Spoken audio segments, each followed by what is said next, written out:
은혜 가운데 평강하셨습니까? 지난 시간들을 통해 7인에 대한 예언들을 살펴보았습니다. 7 나팔에 대한 예언은 요한계시록 8장과 9장에 기록되어 있는데 오늘과 다음 주 이 시간에 말씀드리고자 합니다.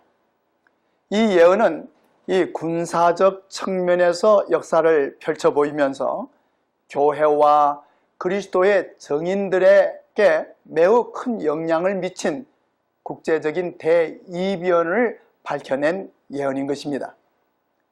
이 계시록 2장과 3장의 7 교회에 대한 예언은 사도시대로부터 예수 그리스도의 재림 때까지의 교회 역사를 예언한 것이고, 또 5장과 6장의 이 7인에 대한 예언은 그리스도 교권의 배도와 또 그 역사와 또 그리스도의 재림의 징조에 대한 예언이었으며, 그리고 8장과 9장의 이 7 나팔에 대한 예언은 로마 제국의 쇠망사와 특별히 이슬람교국의 세력의 확장과 몰락에 대한 예언인 것입니다.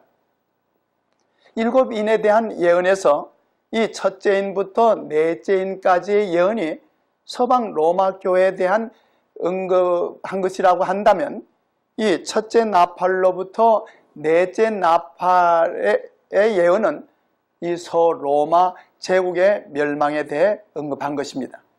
그리고 5번째와 6번째의 나팔은 이 동로마의 멸망과 이 이슬람교 국가인 오토만 토이기의 쇠망을 예언한 것입니다. 그리고 세계사의 전쟁들이 이 종교와의 깊은 관계를 가지고 있었으므로 7 나팔은 세계 이 3대 종교와 관련된 국가와 민족에 대한 예언이라고 할 수가 있는 것입니다. 그리고 이 마지막 나팔은 전 인류를 포함해서 이 세상 나라가 붕괴되고 영원한 그리스도의 왕국이 세워질 것을 예언한 것입니다. 이 계시록 8장 6절에 7 나팔 가진 7 천사가 나팔 불기를 예비하더라고 했습니다. 먼저 이 나팔을 불었다고 했는데, 성경에서 나팔은 전쟁에 사용되는 것으로 급하고 중대한 사건이 있을 때 그 사실을 알리기 위해 사용됐습니다. 계시록의 7 나팔은 이 하늘 천사에 의해 불려진 내용으로서 이는 하나님의 심판의 경고의 나팔이라 할 수가 있는 것입니다. 선지자 예레미야도 이 전쟁에 대한 상징으로 나팔을 부는 것을 말씀했습니다. 예레미야 4장 19절과 20절에 말씀하시기를, 슬프다 아프다 내 마음속이 아프고 내 마음이 답답하여 잠잠할 수 없으니 이는 나의 심령 내가 나팔 소리와 전쟁의 경보를 들음이로다. 패망에 패망이 연속하여 온 땅이 탈취를 당하니 나의 천막은 호련히 파멸되며 나의 휘장은 회파되더라고 했습니다. 이 옛 바벨론 제국은 하나님께서 선지자 다니엘을 위시하여 유대 백성들로 하여금 그 나라에서 하나님의 구원의 복음을 전하게 하셨고, 하나님께서 그 제국의 권세와 영광을 주셨지만은 끝내는 하나님을 거역하고 부패하게 됨으로 멸망하게 되었습니다. 그리고 이 바벨론의 멸망에 대한 예언이 예레미야 50장과 51장에 자세히 그 상징적으로 예언되어 있습니다. 예레미야 50장 25절에 나는 내 무기 창고를 열고 분노의 무기들을 꺼내 놓았다. 이제 나 만군의 하나님이 바벨로니아 사람들의 땅에서 할 일이 있기 때문이다라고 했습니다. 또한 51장 25절에서는 온 세상을 파괴한 멸망의 사나 보아라, 이제 내가 너를 치겠다. 나 주의 말이다. 내가 너에게 손을 뻗쳐서 너를 바위 꼭대기에서 굴려내리고 너를 불탄 산으로 만들어 버리겠다고 했습니다. 이와 같이 서로마 제국의 멸망에 대해서는 여러 가지의 상징으로 예언되어 있는 것입니다. 이 첫째 나팔의 예언은 계시록 8장 7절에 기록하기를 첫째 천사가 나팔을 부니 피 섞인 우박과 불이 나서 땅에 쏟아짐에 땅의 3분의 1이 타서 사위고 수목의 3분의 1도 타서 사위고 각종 푸른 풀도 타서 사위더라고 했습니다. 출애굽기 9장 24절에 보면 하나님께서 애굽에 재앙을 내리실 때 불덩이가 우박에 섞여 내렸다고 했는데 이는 애굽 땅에 내린 재앙이었습니다. 그런데 피 섞인 우박과 불이란 이 서로마를 멸망케 하는 침략으로 인한 살육과 파멸을 상징한 것입니다. 그리고 수목과 푸른 사람들을 상징하고 있는데 이사야 32장 19절에도 사람들이 죽게 되는 것을 상징적으로 말씀하시기를 그 삼림은 우박에 상하고 성읍은 회파되리라고 했습니다. 그러면 여기에서 말하는 땅의 3분의 1은 무엇을 말씀하는 것이겠습니까? 땅은 로마 제국을 가리키는 것으로서 이 3분의 1이라는 말이 이 계시록 8장 7절로 13절에 이 첫째 나팔로부터 넷째 나팔까지 언급 중에 무려 12번이나 반복하고 있는데 이 역시 치명적인 멸망에 대해서 예언한 그 상징적인 표현의 의미인 것입니다. 에스겔 3장 2절과 12절에 보면 예루살렘의 멸망에 대해서도 예언하기를 그 성읍을 에워싸는 날이 차거든 너는 트럭 3분의 1은 성읍 안에서 불사르고 3분의 1은 가지고 성읍 사방에서 칼로 치고 또 3분의 1은 바람에 흩으라. 내가 그 뒤를 따라 칼을 빼리라고 했는데 이는 너희 가운데서 3분의 1은 온유로 죽으며 기근으로 멸망할 것이요 3분의 1은 너희 사방에서 칼에 엎드러질 것이며 3분의 1은 내가 사방에서 흩고 또 그 뒤를 따라 칼을 빼리라는 것이었습니다. 이 월드북 백과사전에 의한 이 로마 역사의 중요한 연대기에 의하면 기원 395년에 로마 제국이 동로마와 서로마로 분할된 후에 410년에 로마 제국이 비스코트에 의해 침략과 약탈을 당했고 455년에는 반달족에 의해 침공을 당했다고 차례로 기록했습니다. 그리고 476년에는 오도 아케로에 의해 서로마 제국의 마지막 황제인 로무루스 아우구스투 툴루스가 폐위당한 것을 열거했습니다. 그러므로 첫째 나팔에 대한 예언은 이 서로마를 침공했던 비스코트의 왕이었던 이 알라릭에 의해 성취된 것을 알 수가 있습니다. 이 기원 395년 1월에 이 로마 황제 데오도시우스가 죽자 이 겨울이 끝날 무렵 고트족은 이 알라릭의 지휘 아래 무장을 했습니다.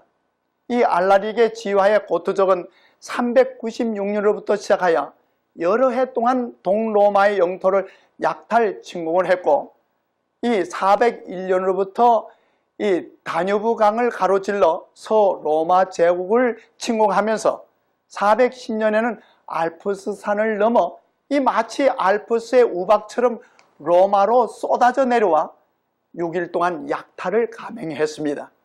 그의 군대는 궁궐들을 불사르지고 많은 보물들을 약탈하면서 마치 피 섞인 우박과 불로서 서로마 제국을 침략했던 것입니다.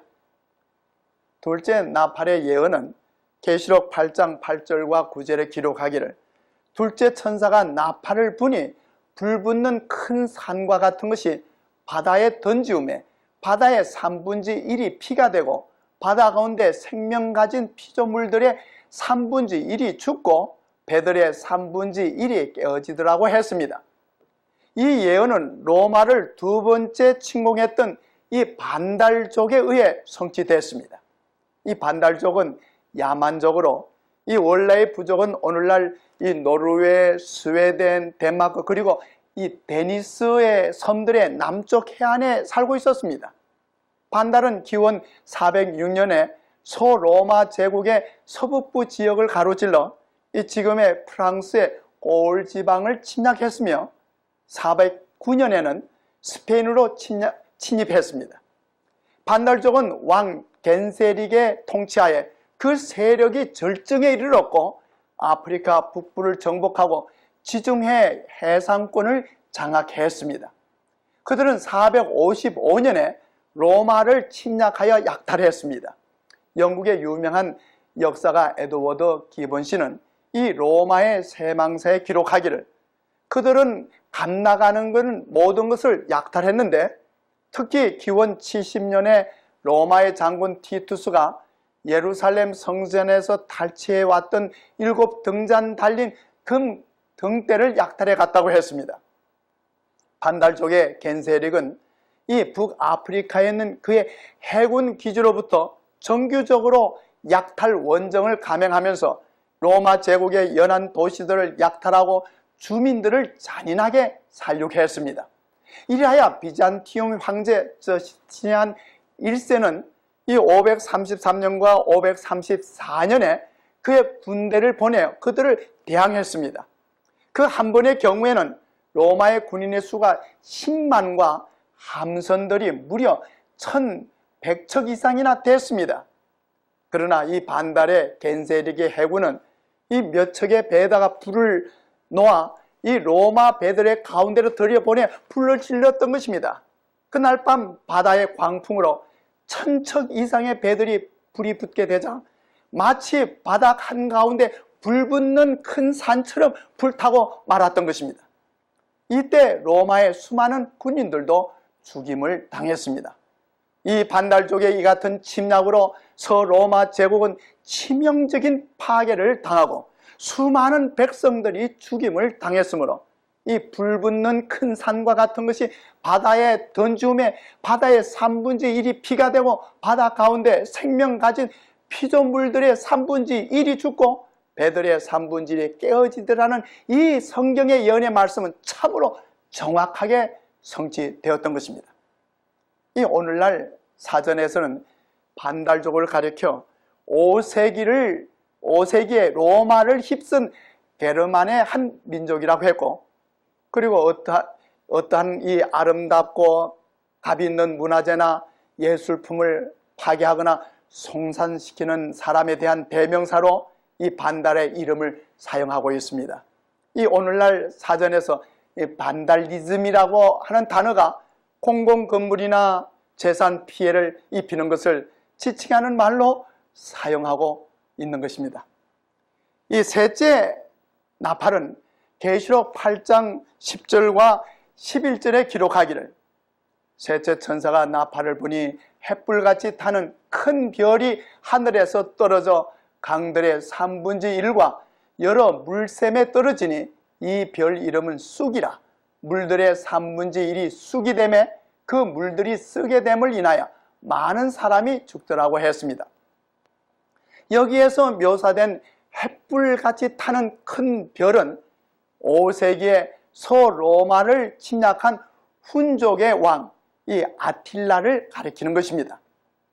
이 훈족은 다뉴브 강으로부터 이 발틱해까지 또 이 라인강으로부터 카스피안 해까지 세력을 확장했습니다.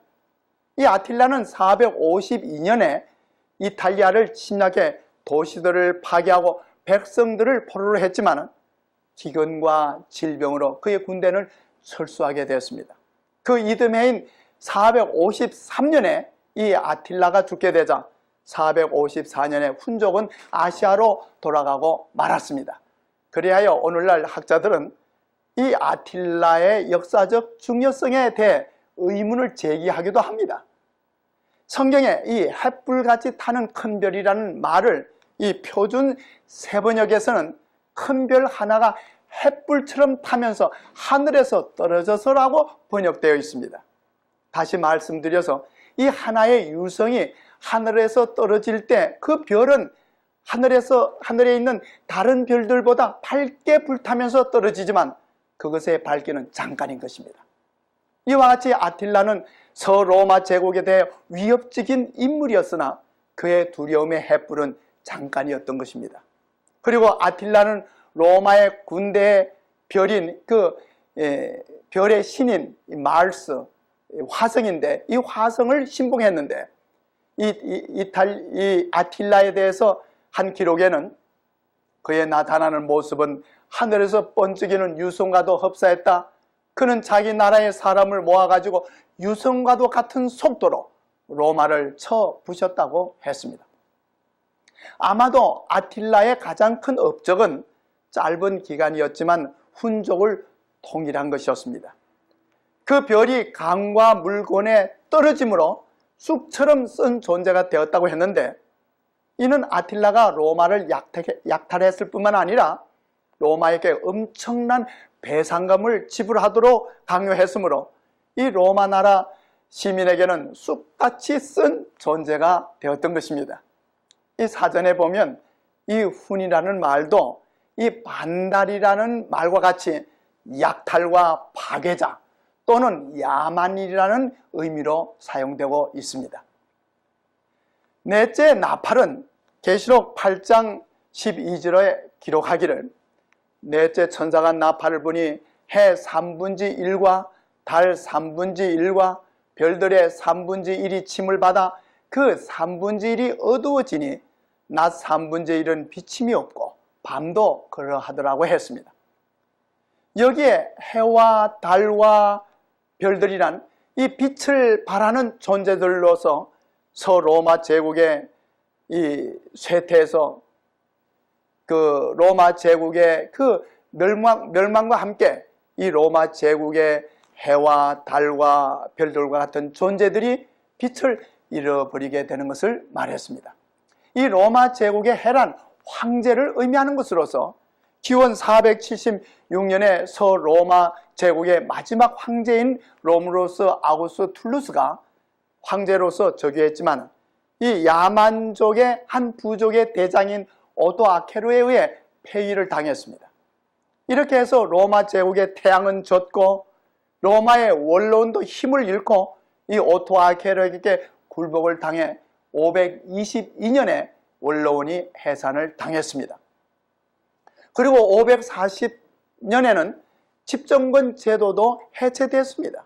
그리하여 영원한 로마라고 부르짖던 로마 제국은 몰락했고, 이로써 삼권제로 통치했던 로마 제국의 태양과 달과 별들도 빛을 잃게 되었으며, 이로써 중세 암흑시대가 도래하게 되었던 것입니다. 오늘 이 시간을 통해 우리는 넷째 나팔까지의 예언을 살펴보았습니다. 그것은 서로마 제국의 멸망에 대한 예언들이었습니다. 그것은 옛 바벨론 제국의 멸망과도 같은 것이었습니다. 그것은 로마 제국에 대한 하나님의 심판이었습니다. 그것은 로마 제국에게 임한 재앙들이었습니다. 첫째 천사의 나팔로부터 시작해서 이 넷째 천사의 나팔의 예언에서 하늘과 땅과 수목과 풀과 바다와 강과 샘물과 피조물, 배, 그리고 해와 달과 별들을 언급했습니다. 이는 이 세상의 모든 것을 말해주고 있는 것입니다. 그리고 이들에게 임하게 되는 재앙들이 이 계시록 16장에 예언되어 있는 온 세 임하게 될 이 일곱 첫째로부터 넷째 이르기까지의 예언과 참으로 흡사한 것입니다. 이는 로마 제국에 임한 심판과 멸망은 바로 이 세상의 심판과 멸망에 대한 예포가 되는 것을 말해주고 있는 것입니다. 그리하여 로마 제국을 위해 주어진 경제상 마지막 때에 살고 있는데도 주어지는 경고로 보아야 하는 것입니다. 로마 제국의 멸망에 대한 경고의 재앙이 차례로 임하였던 것과 같이 이 세상에 내릴 마지막 7재앙도 차례로 임하게 될 것입니다. 오늘날 그 재앙들의 전조가 보이고 있고 천사들의 대접에서 쏟아질 그 재앙들 중에 몇 방울은 이미 떨어지고 있음을 알 수가 있는 것입니다. 서로마 제국은 어느 다른 나라들보다도 더 많은 하나님의 빛을 받을 기회가 있었던 나라였습니다. 인류의 구주이신 그리스도가 로마에 속하는 한 국민으로 탄생했으며 사도들이 계속하여 복음을 전파하여 하나님의 인류를 위한 구원의 경륜을 알게 하여 주었고, 또 오래 삼으셨습니다. 그러나 로마는 그 빚과 특권이 한량없이 컸으나 이를 무시하고 배척했습니다. 그리하여 이 나라의 멸망은 놀랍고 참혹하게 이르러 왔던 것입니다. 계시록 8장에 기록된 7 나팔의 예언 가운데 이 첫째 나팔로부터 넷째 나팔까지는 서로마 제국에 내려진 전쟁의 화를 예언한 것입니다. 계시록 8장의 마지막 절에서는 내가 또 보고 들으니 공중에 날아가는 독수리 천사가 큰 소리로 이르되 땅에 거하는 자들에게 화가 있으리로다. 이 외에도 새 천사의 불나팔 소리를 인함이로다 하더라고 했습니다.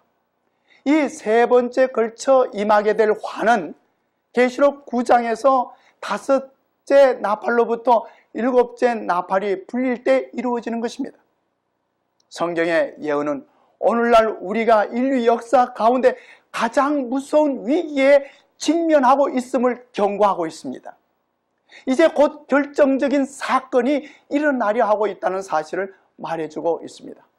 요한계시록의 예언은 이 세상 역사의 마지막 장면이 나타나 있으며 그 마지막 사건들은 이미 그 그림자들을 던지고 있으며 그것들이 가까이 이르러 오는 소리가 세상을 진동시키고 있습니다. 고대 바벨론 제국으로부터 시작하여 메데 페르시아, 헬라, 로마 제국과 그 외 인류 역사에 등장했던 모든 나라들이 시험 기간과 은혜 기간이 주어졌고 각 나라마다 그것에 실패함으로 그들의 영광은 사라지고 그 권세도 약해져서 침략자들에 의해 무참히도 멸망당하고 말았습니다. 세상 나라들이 하나님을 거절했고 이로써 자신들의 멸망을 초래했던 것입니다. 이 열국의 역사는 오늘날 우리에게 모든 국가와 모든 개인의 운명의 때가 있음을 말해주고 있습니다. 모든 국가와 모든 사람들은 자신들의 선택으로 저의 운명을 결정했으며 하나님께서는 당신의 목적을 성취시키고자 모든 것들을 지배하셨습니다. 그리고 성경의 예언들은 하나도 어김없이 성취되어 그 성취도를 역사의 기록에서 우리는 찾아볼 수가 있는 것입니다. 우리 모두 성경 예언의 빛을 따라 구원의 때를 위해 준비하게 되는 삶이 되기를